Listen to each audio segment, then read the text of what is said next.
नमस्कार, आप देख रहे हैं प्राइम न्यूज़ का डिजिटल प्लेटफॉर्म। मैं हूं आपके साथ प्रियंका। देखिए, इस वक्त जो गर्मी है वो लगातार बढ़ती जा रही है। मौसम सर्दी का रहा, लेकिन अब सियासी पारा जिस तरीके से जो गर्मी है वो बढ़ रही है, उसी तरीके से सियासी पारा भी बढ़ रहा है। एक तरफ तो उत्तर प्रदेश में निकाय चुनाव का ऐलान हो चुका है, तो उत्तर प्रदेश में भी सियासी पारा हाई है, लेकिन सबसे ज़्यादा जो गर्माहट है वो राजस्थान में देखने को मिल रही है। और राजस्थान में जो सियासी पारा है वो इतना हाई हो चुका है कि लोग अब जानना चाहते हैं कि आगे अब होने क्या वाला है। और उस सियासी पारे के तहत अब आप ये सोच रहे होंगे कि हो सकता है विपक्ष इतना हंगामा कर रहा हो। जी नहीं, जो वहाँ राजस्थान में बीजेपी विपक्ष में है, लेकिन वहाँ से इतना शोर नहीं है। दरअसल जिसकी सत्ता है राजस्थान में, असली शोर वही मच रहा है। यानी कि राजस्थान में जो सत्ताधारी दल है उसी के खेमे में सबसे ज़्यादा शोर सुनाई दे रहा है। और शोर भी ऐसा नहीं है कि कोई एक सामान्य चेहरा हो, शोर भी वो कर रहे हैं जो कि राजस्थान में कभी डिप्टी सीएम का पद संभाल चुके हैं। और सिर्फ डिप्टी सीएम का पद ही नहीं संभाला है, बल्कि 2018 में जब राजस्थान में विधानसभा चुनाव हुए थे तो उस दौरान लगभग ये हवा थी कि यही सीएम भी होने वाले हैं। नाम आ गया अशोक गहलोत का। समझ गया, मैं बात कर रही हूँ सचिन पायलट की। बिल्कुल, सचिन पायलट जो एक नामी गिरामी चेहरा है, न सिर्फ राजस्थान में बल्कि कांग्रेस पार्टी में भी उनका अपना एक वजूद है। राहुल गांधी और प्रियंका गांधी की काफ़ी नज़दीकी माने जाते हैं सचिन पायलट, लेकिन इस वक्त वो खासे नाराज़ हैं। वो खासे नाराज़ हैं इस वक्त अशोक गहलोत से, और यही कारण रहा कि बाकायदा प्रेस कॉन्फ्रेंस उन्होंने की। और प्रेस कॉन्फ्रेंस करके उन्होंने ये बताया कि जो वर्तमान सरकार है राजस्थान की, वो ठीक से काम नहीं कर रही है। वो उन मुद्दों को जो कि जनता से जुड़े हुए हैं, उन मुद्दों को लेकर संजीदा नहीं है। अब आप ये सोचिए कि देखिए, अगर ये बात विपक्ष कह रहा होता, अगर ये बात बीजेपी वहाँ पे कह रही होती राजस्थान के अंदर, तो लोग शायद कह देते कि हाँ ठीक है, विपक्षी दल हैं, बोल देते हैं। लेकिन यहाँ पर जो बात कही जा रही है, ये जो आरोप लगाए जा रहे हैं, ये अपनी ही पार्टी में, अपनी ही सरकार के खिलाफ उस चेहरे ने उठाया है जो कि न सिर्फ कांग्रेस में बल्कि राजस्थान में भी एक अलग वजूद रखते हैं, एक अस्तित्व रखते हैं। सचिन पायलट प्रेस कॉन्फ्रेंस उन्होंने की और उन्होंने गहलोत सरकार से सवाल किया कि आप ये बताइए कि जिन आरोपों को लेकर, जिन भ्रष्टाचार पर कार्रवाई करने को लेकर 2018 में जिस मामले को लेकर, जिस मसले को लेकर हम वसुंधरा सरकार को घेर रहे थे, जिन भ्रष्टाचार, जिन घोटालों का खुलासा करने के लिए हम बीजेपी सरकार को हम आड़े हाथों ले रहे थे, जिसको सत्ता से हमने हटाया, उन मुद्दों को लेकर, आखिर उन भ्रष्टाचारियों पर, उस भ्रष्टाचार के मामलों को लेकर गहलोत सरकार क्या कर रही है। 4.5 साल हो चुके हैं, अभी तक उन पर कार्रवाई क्यों नहीं हुई है। और यही कारण रहा है कि उन्होंने अनशन की बात कह दी है, जुलूस की बात कर दी है, रैली की बात कर दी है, और उन्होंने कहा कि देखिए, मसला तो हम बड़ी गंभीरता से उठाने वाले हैं। उन्होंने ये भी कहा, जब उन्होंने प्रेस कॉन्फ्रेंस की, तो उन्होंने सीधे तरीके से कहा कि देखिए, हमने जब 2018 में विधानसभा चुनाव लड़ा था तब बीजेपी सत्ता में थी और कांग्रेस विपक्षी दल के तौर पे थी। हमने तो यही एजेंडा उठाया था कि हम बीजेपी को आप हटाइए, जितने भी भ्रष्टाचार हैं, जितना भी घोटाला हुआ है, उसका खुलासा कोई और नहीं करेगा, बल्कि जब हम सत्ता में आएंगे तब हम करेंगे। मुख्यमंत्री अशोक गहलोत बन गए और कोई कार्रवाई हुई नहीं, और इसी को लेकर नाराजगी जताते हुए नजर आ रहे हैं सचिन पायलट। और उन्होंने कहा कि अब हम जब जनता के बीच में जाएंगे, यानी कि 2023 के इस एंड में जब विधानसभा चुनाव होंगे, तो हम क्या लेकर जाएंगे। वो तो हमसे सीधे सवाल पूछेंगे कि देखिए, आपने तो कहा था कि घोटालों को लेकर, भ्रष्टाचार को लेकर कार्रवाई होगी, तो आपने क्या कार्रवाई की है। तो ऐसे में जवाब होना चाहिए। ये सीधे सीधे बात सचिन पायलट ने अपनी प्रेस कॉन्फ्रेंस में कही है, और उन्होंने कहा कि जवाब चाहिए, कार्रवाई होनी चाहिए। दिक्कत ये कि चलिए, आप अपनी पार्टी के खिलाफ या अपनी सरकार के खिलाफ आवाज़ उठा रहे हैं, एक अलग मसला हो गया, लेकिन इस मसले को लेकर जो कांग्रेस का हाई कमान है वो बेहद नाराज़ है। उनका कहना यह है कि देखिए, अपनी, अगर कोई आपकी सरकार में काम नहीं हो रहा है या मुख्यमंत्री आपसे ठीक से काम नहीं कर पा रहे हैं, तो आप उनको लेकर प्रश्न उठाइए, लेकिन टाइमिंग ज़रा देखिए। इस वक्त अगर आप कांग्रेस को कटघरे में खड़ा करेंगे, राजस्थान में कटघरे में खड़ा करेंगे, तो एक अलग इम्प्रेशन पड़ेगा, एक अलग संदेश जाएगा, जो कि 2024 के लोकसभा चुनाव के लिए ठीक नहीं है। तो हाईकमान का कहना यह है कि ये टाइमिंग ठीक नहीं है। और ऐसे में जब 2023 के विधानसभा चुनाव चुनाव को लेकर जो दस्तक है वो राजस्थान के दरवाजे पर हो चुकी है, तो ज़रूरी है कि आप थोड़ा सा संभलिए, थोड़ा सा वक्त का ध्यान रखिए, ये सलाह दी जा रही है। दिक्कत यह है कांग्रेस के साथ कि अब उसको एक बड़े पैमाने पर एक तरफ तो राहुल गांधी के योग्यता के मुद्दे को लेकर, दूसरा अडानी के मामले को लेकर, वहीं कर्नाटक में विधानसभा चुनाव भी है मई में। तो ऐसे में तीन पहले से ही उसके पास चीज़ें, यानी कि कांग्रेस पहले से ही ओवरलोड है चीज़ों को हैंडल करने के लिए। अब अगर इंटरनल प्रॉब्लम शुरू हो जाएगी, पार्टी के अंदर ही समस्या शुरू हो जाएगी, तो फिर उसके लिए इन तीन मुद्दों को, ये अडानी, दूसरा राहुल गांधी का योग्यता और तीसरा कर्नाटक का विधानसभा चुनाव, यहाँ पर मोर्चा संभालना उसके लिए थोड़ा सा भारी हो जाएगा। यही कारण है कि अभी जो कांग्रेस के आला कमान है वो राजस्थान के मसले को लेकर, सचिन पायलट की मांगों को लेकर थोड़ा सा चाहते हैं कि थोड़ा टाइमिंग को संभाला जाए। यही कारण है कि नाराजगी भी बहुत ज़्यादा है।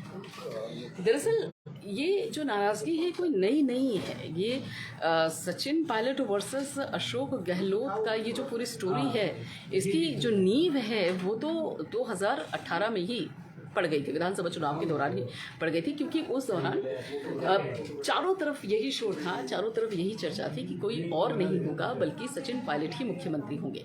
अब अंदर खाने क्या हुआ, अंदर खाने क्या चीज़ें डिसाइड हुई, उसमें नाम अशोक गहलोत का आ गया, मुख्यमंत्री वो बन गए और यहीं से नहीं पड़ गई। दरअसल अगर आपको याद होगा तो ये भी सुनने में आया था उस दौरान कि 2018 में जब शपथ ग्रहण समारोह चल रहा था तो राज्यपाल के बगल में कुर्सी लगाने का मसला था। सचिन पायलट ने सीधे तरीके से कहा कि जो मेरी कुर्सी है वो राज्यपाल के बगल में ही होनी चाहिए। उस दौरान अशोक गहलोत ने ये भी कहा कि जो सुनने में आया, जिस तरीके से खबरें छन छन कर सामने आई, तो उस दौरान फिर ये किस्सा सामने आया कि देखिए डिप्टी सीएम का पद तो कोई संवैधानिक पद है नहीं, तो उसको वहाँ रखा नहीं जा सकता। तो इसी को लेकर जो कहा सुनी थी वो देखने को मिली थी। अब हालांकि मसला ये रहा कि बाद में अशोक गहलोत को बात माननी पड़ी और सचिन पायलट की जो कुर्सी है शपथ ग्रहण के दौरान, यानी कि मैं 2018 की बात कर रही हूँ, उस दौरान उनकी जो कुर्सी है वो फिर राज्यपाल के बगल में लगाई गई। हो तो गया ये सब कुछ, लेकिन वहीं से जो नींव है बात को लेकर, विवाद को लेकर, कटाक्ष को लेकर, सवालों को लेकर, आरोपों को लेकर, वहीं से शुरू हो गया। और उसके बाद 2022 में जिस तरीके से तस्वीर सामने आई कि सचिन पायलट अपने विधायकों के साथ एक अलग रुख अख्तियार करते हुए नजर आए थे और यहाँ तक की बात ये भी हुई थी कि सत्ता को हटा दिया जाएगा और एक बड़ा ही बागी उनका जो एक रवैया था वो देखने को मिला था। और उसके बाद से ही फिर सचिन पायलट को लेकर एक अलग रवैया जो था वो अशोक गहलोत का भी देखने को मिला। और अशोक गहलोत ने उस दौरान ये भी कहा कि मतलब जब भी मंचों पर वो संबोधित करते थे तो उन्होंने कई बार गद्दार शब्द का इस्तेमाल किया। और उस दौरान चर्चा ये थी कि देखिए जब उनसे सवाल पूछा गया कि सचिन पायलट तो मुख्यमंत्री बनने का सपना देख रहे हैं, तो उन्होंने कहा कि जो पार्टी है एक बाकायदा उस दौरान कहा कि किसी गद्दार को कैसे मुख्यमंत्री बनाया जा सकता है। अब जब ये बात यहाँ पर ये बात शुरू हुआ, उसके बाद सचिन पायलट की तरफ से भी जवाब आता है। सचिन पायलट ने भी बाकायदा जवाब दिया, उनसे कहा क्या कि देखिए जो हिमाचल प्रदेश के जब विधानसभा चुनाव हुए और उस दौरान जिस तरीके से कांग्रेस वहाँ पर विजयी हुई, तो उसके बाद सवाल किया गया तो चमत्कार हुआ है, जादू हुआ है। तो उन्होंने भी जवाब दिया कि ये कोई जादूगरी नहीं है, ये कांग्रेस के कार्यकर्ताओं की वहाँ पे मेहनत है, कोई जादूगरी नहीं होती है, जादूगर हाथ की सफाई करते हैं, ये एक तरीके से मेहनत है। तो ये भी कटाक्ष एक तरीके से अशोक गहलोत के लिए माना गया, क्योंकि एक तरीके से कांग्रेस के अंदर अशोक गहलोत को जादूगर भी कहा जाता है। अच्छा, बात यहाँ पर ख़त्म हुई, फिर एक और बयान सामने आता है और उस दौरान जब ये पूरा बागी सुर अख्तियार करते हुए नजर आए थे, अपने विधायक एक अलग लेकर चले गए थे, तो उस दौरान उन्होंने कहा था कि देखिए बाकी तो कोरोना से हम निपट जाएंगे, लेकिन एक बड़ा कोरोना है जो कि पार्टी के अंदर आ गया है। तो ऐसे अल्फाज उन्होंने इस्तेमाल किए थे। तब सचिन पायलट ने भी एक मंच से उन्होंने कहा था कि देखिए 32 सलाखों के बीच में एक बिना हड्डी की अजीब होती है और उसको संतुलित रखना चाहिए। तो ये वाद विवाद बहुत लंबे समय से है और अब वो जो है वो खुलकर सामने आ चुका है।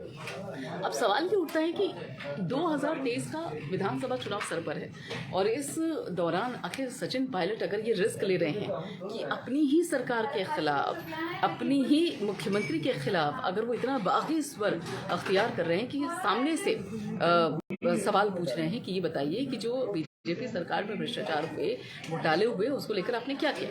तो इसका मतलब यह है कि कहीं ना कहीं उनको विकल्प भी नजर आते हैं। हालांकि आपको बता दें, इस बाबत ये भी बात सामने आई थी, जो राजस्थान के एआईसीसी के राजस्थान इंचार्ज हैं, यानी कि सुखजिंदर सिंह रंधावा, उन्होंने कहा कि इससे पहले उनकी कई बार सचिन पायलट से मीटिंग हो चुकी है, कई बार बातचीत हो चुकी है, लेकिन सचिन पायलट ने उन भ्रष्टाचार के मामलों को लेकर, घोटालों को लेकर कभी कोई बात की नहीं। ये रंधावा जी का कहना है। और सचिन पायलट का कहना यह है कि उन्होंने कई खत लिखे, उन्होंने कई चिट्ठियां लिखी अशोक गहलोत को और साथ ही मुख्यमंत्री को, लेकिन कोई प्रतिक्रिया सामने नहीं आई है। तो उनका कहना यह कि अब हम जब 2023 के विधानसभा चुनाव में जनता के बीच में जाएंगे तो क्या कहेंगे। तो ऐसे में कुछ तो हमारे पास होना चाहिए। अब यही मसला है। और जिस तरीके से अब उन्होंने बागी रुख अख्तियार कर लिया, बिल्कुल खुलकर सामने आ गए हैं, उसके चलते कहीं ना कहीं माना जा सकता है कि देखिए कुछ तो है उनके पास, कई विकल्प है जो उनको नजर आते हैं।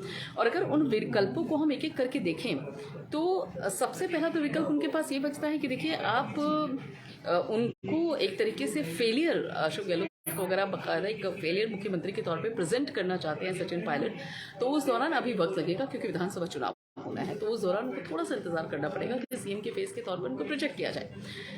यहाँ इंतजार नहीं करना पड़ेगा।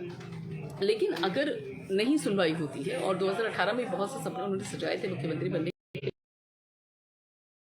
अब या तो वो इंतजार करें या फिर नई पार्टी खड़ी करें, लेकिन फिर उसके लिए आपके पास इतने विधायक और इतना समर्थन होना जरूरी है। तो ये दो विकल्प हो गए। तीसरा विकल्प उनके पास ये भी आता है कि ज्योतिरादित्य सिंधिया की तरह एक अलग वो पैटर्न अपनाए। अब ये भी है, लेकिन जिस तरीके से उन्होंने वसुंधरा राजे सरकार के खिलाफ मोर्चा खोला हुआ है, तो वहाँ पर भी रास्ता ज़रा मुश्किल ही रहने वाला है। लेकिन हालांकि इसका कई स्टैंड हो सकते हैं। हो सकता है कि वो इसलिए भी कह रहे हो ताकि ये आरोप उन पर ना लगे कि वो बीजेपी के साथ मिले हुए हैं, बहुत ही सेफ गेम खेल रहे हुए। अब चौथा उनके पास विकल्प ये बचता है कि आम आदमी पार्टी, दरअसल राजस्थान में भी चुनाव, विधानसभा चुनाव लड़ने के लिए आम आदमी पार्टी पूरी घोषणा कर सकी है, सभी सीटों पर चुनाव लड़ने के लिए तैयार है। और वहाँ पर उसको तलाश है एक सीएम फेस की, जो कि राजस्थान में चर्चित फेस हो, राजस्थान में जाना माना चेहरा हो। तो ऐसे में अब अगर यहाँ पर सचिन पायलट साथ आते हैं आम आदमी पार्टी के, तो फिर बताओ मुख्यमंत्री भी। लेकिन अब सवाल ये उठता है कि राजस्थान में आम आदमी पार्टी का जो परफॉर्मेंस है वो कैसा रहने वाला है। तो ये बहुत सारे विकल्प हैं सचिन पायलट के पास। तो अगर इस रास्ते पर चलते भी हैं, देखना यह है कि जो आला कमान है कांग्रेस का, वो इस बागी जो सचिन पायलट है उनको किस तरीके से हैंडल करते हैं। क्योंकि मोर्चा कई है, कर्नाटक में विधानसभा चुनाव है, फिर राजस्थान में विधानसभा चुनाव होना है साल के अंत में, और फिर आगे 2024 में भी लोकसभा चुनाव है। तो अभी जो भी फैसला होगा उसका सीधा असर 24 में देखने को मिलेगा।